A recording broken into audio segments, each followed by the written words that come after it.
How's it going, guys? Chris back here again with some more Historic Brawl. Currently, I am competing with Thunder for the loudest volume, but today we're playing more Historic Brawl, and we're playing a tinfoil hat build of a combo that I saw recently with Kethis the Hidden Hand as our commander. So the combo is an Adanto Vanguard combo that involves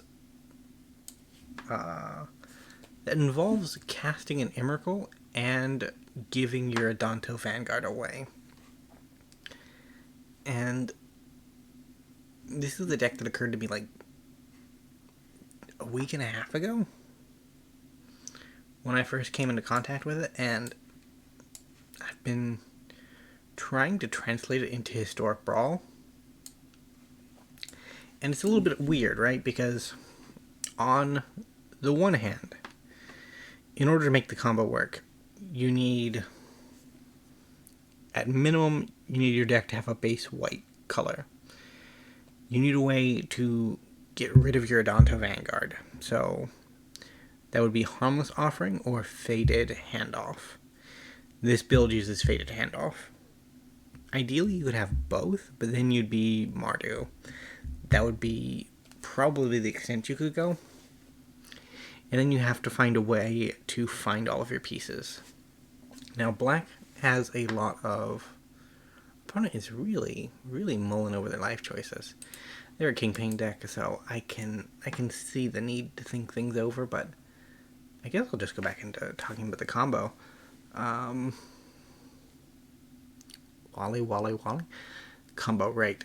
So you need minimum white, and then you choose between black or red.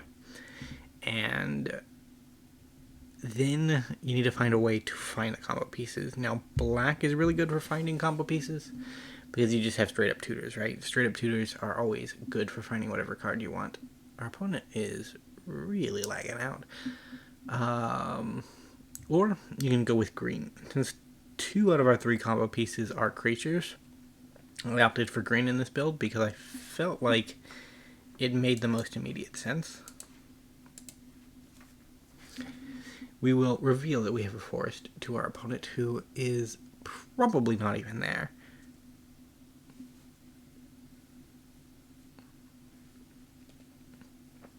So we have a way to find Adanto Vanguard on turn 3. We can put it on top of our library. Our most immediate issue is white mana, though, right? Like, a plains would go a long way to making this hand work out. If not, we do have Awaken the Woods, so we can go from there. I'm gonna pause, and if our opponent shows up, I will unpause. But until then, I'll give you guys a bit of a break. Our opponent never showed up.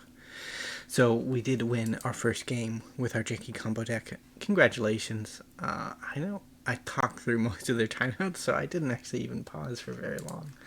But we'll go on to game 2. Having a leg up for a deck that is inherently... That would be the best way to describe it. It's not inherently flawed, but it is inherently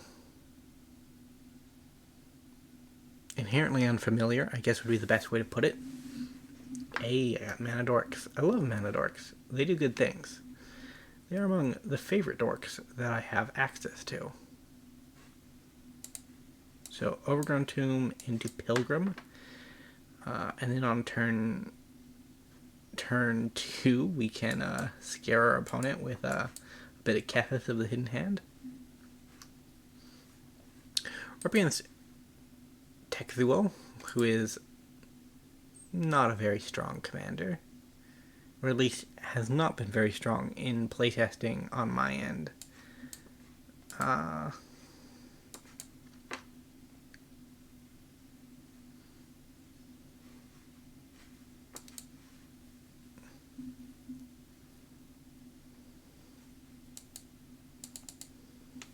So the deck also has like a mass reanimator strategy to it. White sneakily does have some mass reanimation to it. And you get all of the Abzan Ikoria spells that are good for it.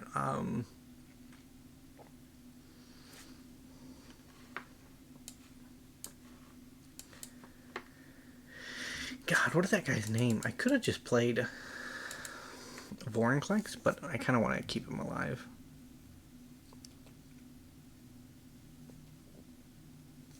Our opponent is considering our Arcane Signet, which is the least of their problems, I think, but...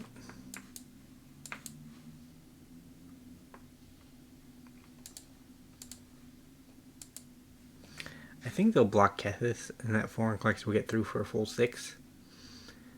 I could be proven wrong. Oh, well, I was proven wrong. Our opponent is definitely gonna River's Rebuke now. Like, that is Chaos Wand. Okay, I can see that. If you don't have Wrath, just borrow some from your opponent, and that makes good sense. I am gonna ramp an ungodly amount next turn, though, opponent, so you should be prepared for that.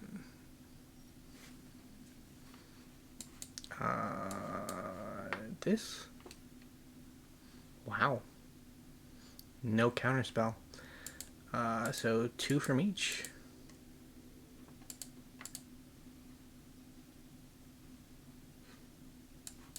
I'm gonna put this down as a mill.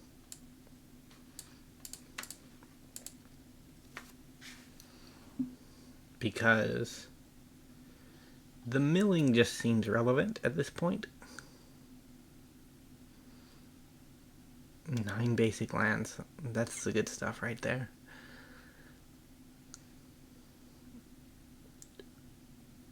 Okay.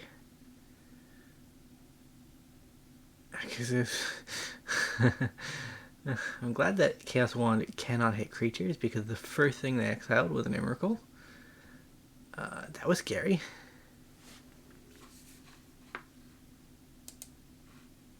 Things that I wanted. Do you have a creature? You don't.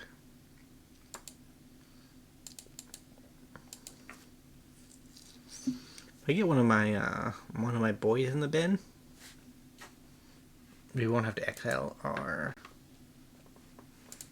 We will have to exile our Vorinclex. Sad, I know, but worth it. Look at that Temple of Malady. How will we ever lose at this point? Throne of Death is a problem. Not for us, for our opponent, because it's a way for us to get card advantage and to continue building up, because what we ran out of was card advantage.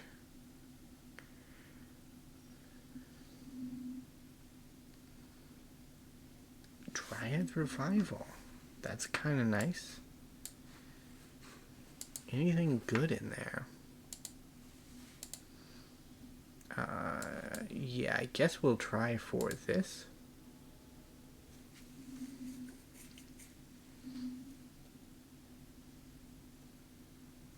Because if we just kill the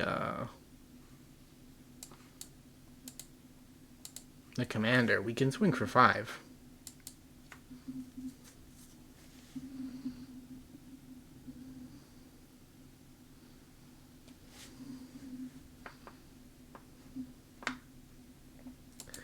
Not the best use of it, but...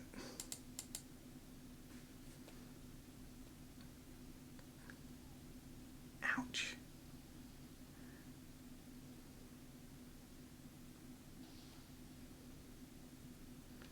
Decline. Send him to the graveyard. So that we can exile him.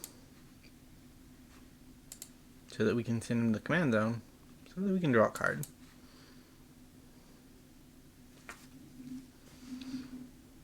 We can Blood Money next turn. Possibly.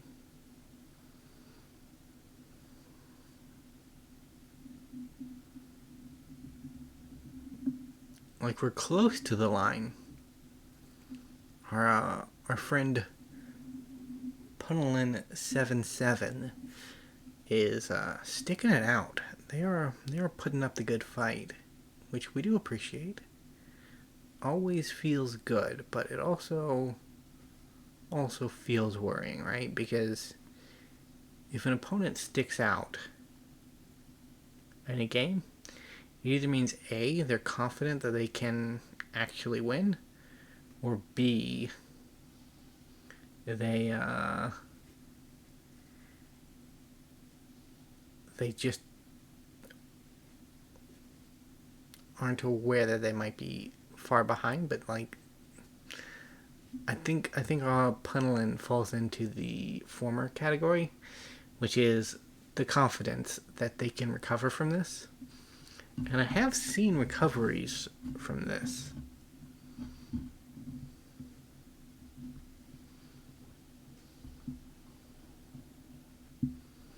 We are going to have to blood money next turn, which is a bit of a shame. Blood money for one creature is rough.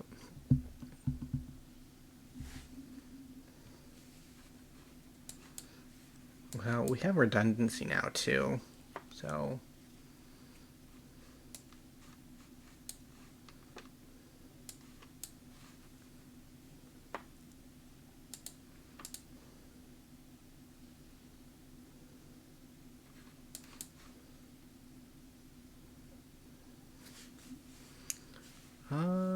this could be good. Next turn we can actually start milling. We need to find a regrowth. Other than Dryad's Revival, which we've already milled, right? I am a bit partial to Dryad's Revival because in the type of decks where you need to return a card to your hand, Dark Ritual. That's 3 free mana, friend. You know, they could hit a Rise from the Dark Realms off of us, which would utterly obliterate us.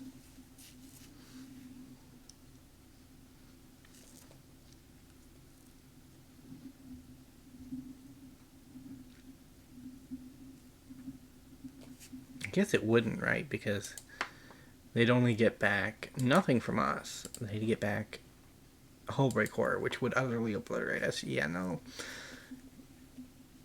That is true. These are all true things.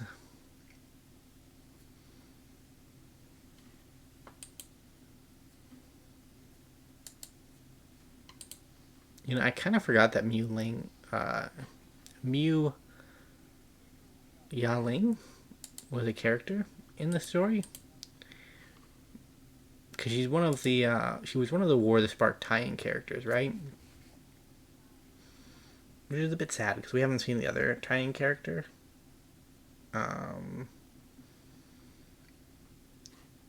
Intern into any major sets recently? Hey, Stitcher Supplier. You love to see it, honestly. You love to see it.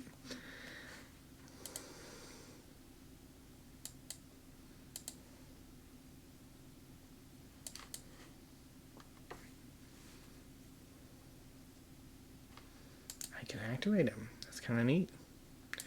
Can't do anything with him yet, but we can activate him.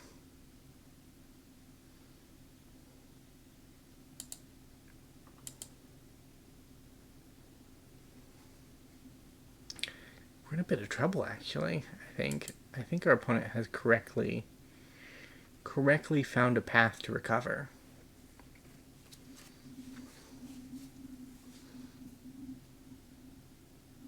I am worried about this now. I was less worried about it initially, but as the situation continued to drag on, I'm becoming more worried about it.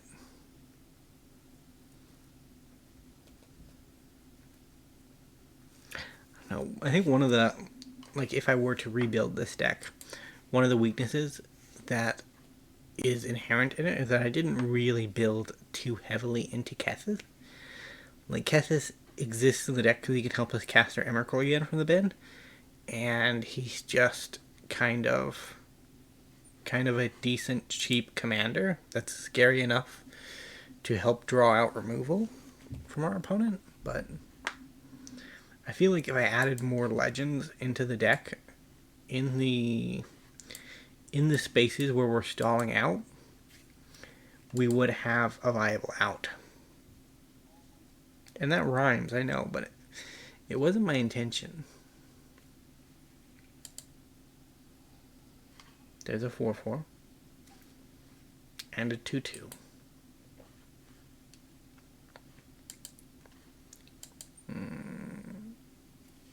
Shared summonings. Okay, well that's reasonable.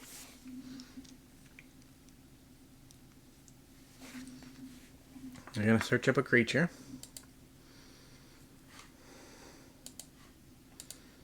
I don't quite have enough for Cemetery Tampering. I don't have a way to kill. I don't even have any creatures. Maybe the deck is just too creature light. Like, I think there are inherent flaws that I need to address.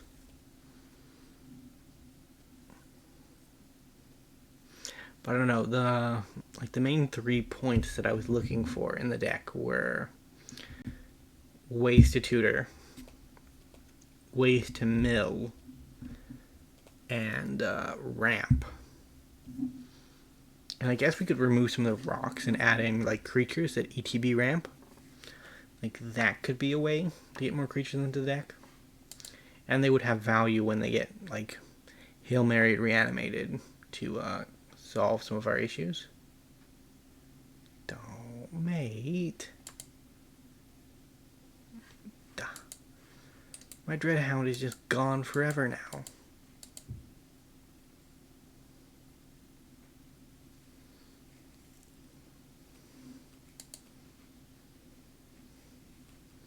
Mill a card. Draw a card. Play Cemetery Tampering. Reset our hideaway.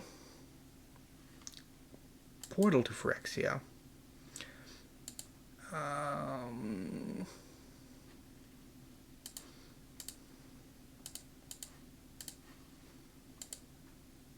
Let's swing for 3.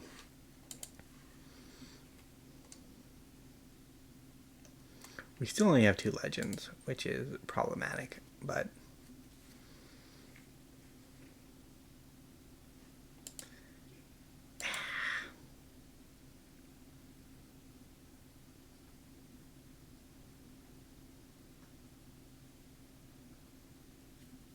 at least we're transferring some of our ramp into actual card advantage, thanks to the Death Throne.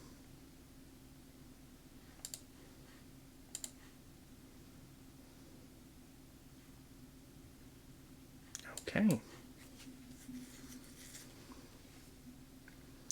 Decline. Adanto Vanguard is fine, but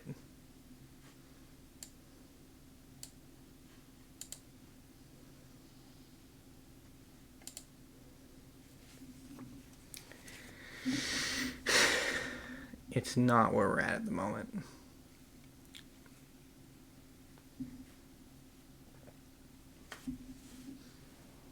Like, the Farewell in hand is a possible solution to, like, a Rise from the Dark Realms, although we've also just been efficiently clearing creatures out of our yard, thanks to the Throne of Death. I don't know, Throne of Death is one of those cards that I really like, but in execution, it just doesn't seem as valuable as some of the other options available. So, token, protection.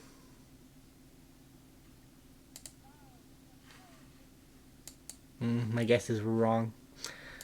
Kind of makes me sad, but it kind of doesn't make me sad too, you know?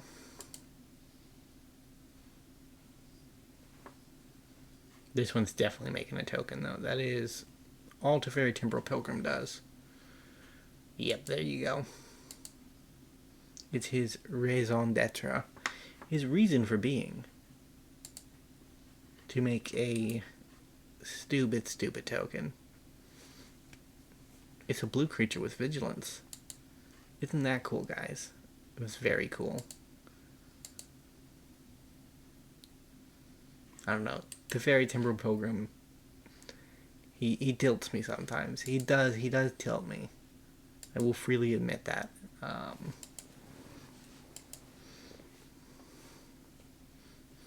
And I don't think it's his fault.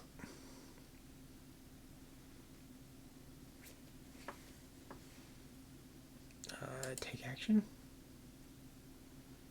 Yeah, no, I'll cast a Portal to Phyrexia. Seems like a balanced Magic the Gathering card.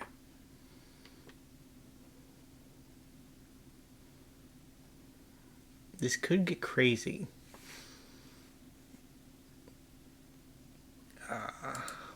Or it could just end.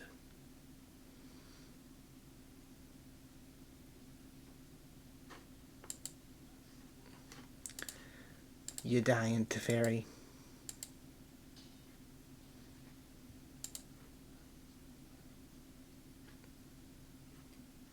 That one can go because we could actually use the other one, actually. Rise from the Dark Realms. That one, that one, that one, that one. That one? How much damage am I taking? 17. Draw a card?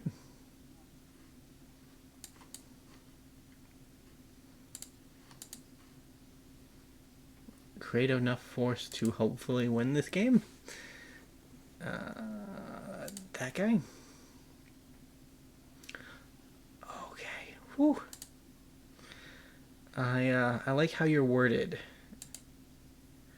Dasa. I definitely did not fear that you said under owner's control. Like, worst comes to worst, we can path our own tree folk, and doing so will keep us alive.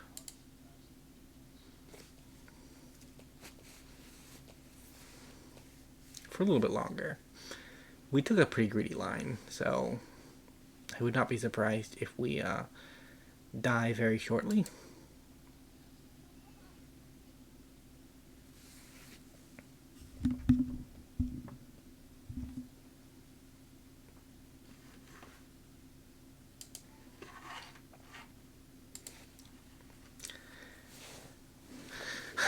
Contentious plan. I think this has been one game. It's technically our game too, because we got the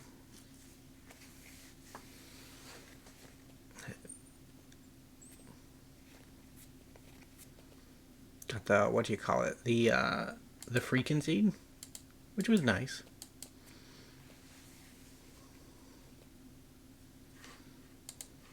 I'm gonna get my my Forerunner back. Love to see it, love to see it. Ephemerate, okay. Creature you control. So, yeah, it's not very good, actually. If it said you own, it'd be a little bit nicer, because they could reset one of their things. Resetting an Acer channel would probably help keep them alive for a little bit longer. They have 5 mana left. Like, that's a decent chunk of mana.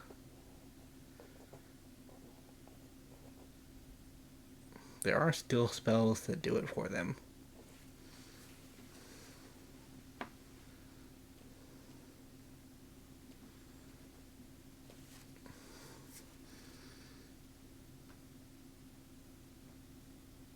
Opponent's taking their time.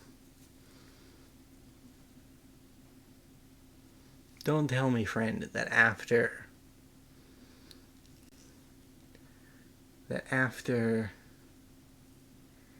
staying alive for so long, fighting the good fight, you're gonna rope us here at the end.